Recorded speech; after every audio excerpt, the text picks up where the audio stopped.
أنا نسرين الكتاني، مغربية حتى النخاع.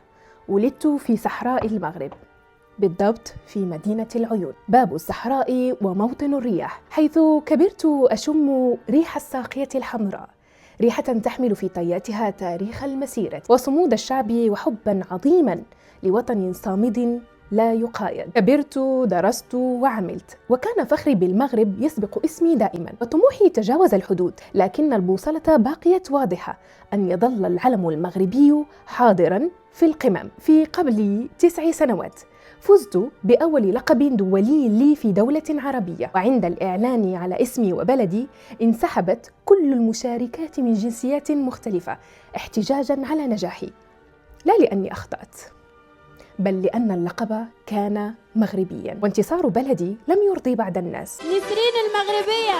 تقولي مين؟ نسرين المغربية. كثر القيل والقال. تخيلوا، سمعت أقوال أن اللقب مشترى ومبيع مسبقا للمغرب.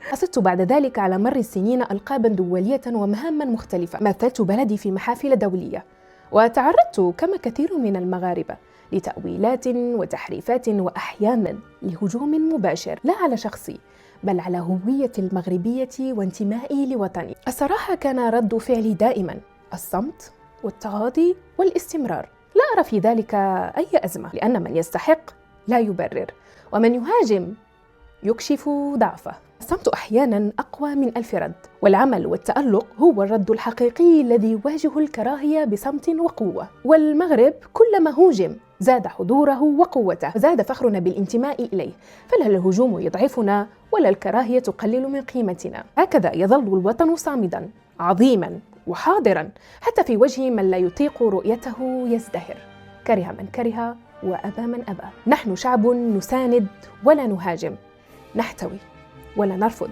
نقف فخورين بانتمائنا ونظل مهما حاول الآخرون صامدين أقوياء ومتمسكين بوطننا المغرب.